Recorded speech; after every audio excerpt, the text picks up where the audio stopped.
लोकसभा चुनाव में 5वें चरण के लिए वोटिंग जारी है। लोग घरों से बाहर निकल रहे हैं और अपने मताधिकार का इस्तेमाल कर रहे हैं। 5वें चरण में कई हाई प्रोफाइल सीटें हैं और इन सीटों पर दिग्गजों की साख दांव पर लगी हुई है। पिछली बार के लोकसभा चुनाव से इस बार का लोकसभा चुनाव काफी अलग है, क्योंकि कई राज्यों में सियासी समीकरण बिल्कुल बदल चुके हैं, पलट चुके हैं। क्या सियासी समीकरण है 5वें चरण में राज्यों में, देखिए रिपोर्ट। लोकसभा चुनाव 2024 के लिए सिर्फ 2 चरण बाकी हैं। 5वें चरण का मतदान लगभग खत्म होने को है।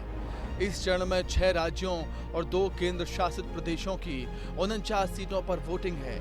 इन सीटों पर 2 हाई प्रोफाइल सीटें शामिल हैं, अमेठी और रायबरेली, जहां से केंद्रीय मंत्री स्मृति ईरानी और कांग्रेस के पूर्व अध्यक्ष राहुल गांधी चुनाव लड़ रहे हैं। इन दोनों ही सीटों को गांधी परिवार का गढ़ माना जाता है, लेकिन पिछले चुनाव में स्मृति ईरानी ने राहुल गांधी को हराकर अमेठी सीट बीजेपी के खाते में डाल दी थी।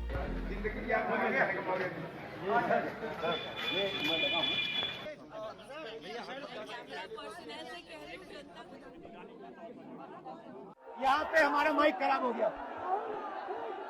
और पब्लिक मीटिंग करना मुश्किल है। जी बिल्कुल ठीक बात है। तो मैंने सोचा कि हम थोड़ा यूपी के बारे में बातचीत कर लें और आप अपना पर्सपेक्टिव हमें बताइए, हम आपको अपना पर्सपेक्टिव बताते हैं, थोड़ी डिस्कशन करते हैं और ठीक बात है। 5वें चरण में स्मृति के अलावा मोदी सरकार में रक्षा मंत्री राजनाथ सिंह सहित 9 केंद्रीय मंत्रियों की साख दांव पर है।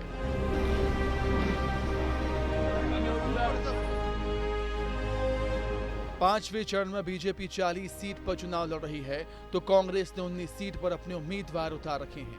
पिछले चुनाव में इन सीटों पर बीजेपी को 65% सीटें मिली थी। 2019 में इन 49 सीटों में से बीजेपी 32, शिवसेना 9, टीएमसी 4 और बीजेडी 2 सीट जीतने में कामयाब रही थी।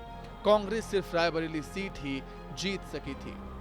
2019 के लोकसभा चुनाव से 2024 का चुनाव काफी अलग है।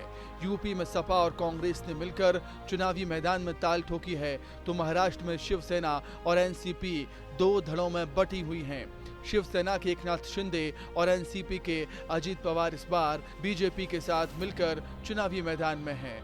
वहीं उद्धव ठाकरे की शिवसेना और शरद पवार की एनसीपी कांग्रेस नेतृत्व वाले इंडिया गठबंधन का हिस्सा है। इसी तरह बिहार में भी नीतीश कुमार की जेडीयू एनडीए के साथ है, तो लेफ्ट और आरजेडी कांग्रेस के साथ मिलकर चुनाव लड़ रही हैं। 5वें चरण में 8 राज्य शामिल हैं, जिसमें 2 केंद्र शासित प्रदेश भी हैं। इस बार अलग अलग राज्यों में अलग अलग चुनावी मुकाबले हैं। रायबरेली और अमेठी जैसी महत्वपूर्ण सीटों पर वोटिंग के नतीजे देश के भविष्य को तय करने में अहम भूमिका निभा सकते हैं। वहीं बीजेपी के लिए अपनी सीट बचाए रखने की चुनौती भी है, क्योंकि कई सीटों पर इंडिया गठबंधन का पलड़ा भारी नजर आ रहा है। ब्यूरो रिपोर्ट, विस्तार न्यूज। 5वें चरण में कई दिग्गजों की साख दांव पर है। यूपी की सबसे ज्यादा सीटें हैं, 14 सीटों पर वोटिंग हो रही है और इन्हीं सब सिनेरियो को जानने के लिए, समझने के लिए हम सीधे दिल्ली का रुख कर लेंगे। हमारे सहयोगी अमृत तिवारी हमारे साथ जुड़ गए हैं लाइव। अमृत, दिल्ली की नजर कहीं ना कहीं बनी हुई है 5 चरण में जो भी सीटें शामिल हैं, जिन सीटों पर वोटिंग हो रही है, खास तौर से यूपी में दिग्गजों की साख दांव पर है इस बार।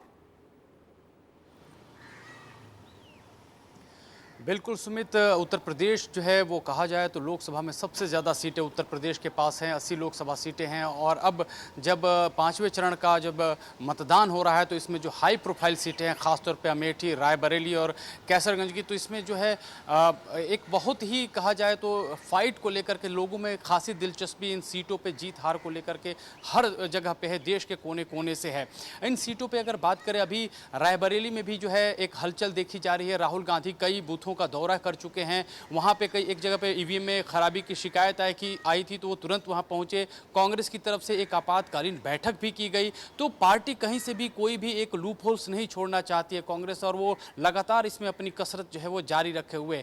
दिल्ली के एंगल से अगर बात करें तो देश के अलग अलग हिस्सों में मतदान को लेकर के इस बार थोड़ा सा उत्साह जरूर देखने को मिल रहा है। काबिल गौर ये है कि जम्मू कश्मीर के बारामूला सीट पे एक बड़ी लंबी लाइनों की कतार देखी गई है और यहाँ पे वोटिंग जो है काफी बढ़ कुल चढ़ करके मिलाकर लोग वोटिंग में पिछला जो हिस्सा ले रहे लोकसभा हैं। चुनाव हुआ 12 2019 का, उससे 2024 के चुनाव काफी अलग है, क्योंकि कई राज्यों में सियासी समीकरण हमें बदले इस बार नजर आए हैं। अमृत, बहुत धन्यवाद जुड़ने के लिए, तमाम बातचीत के लिए आपका बहुत शुक्रिया।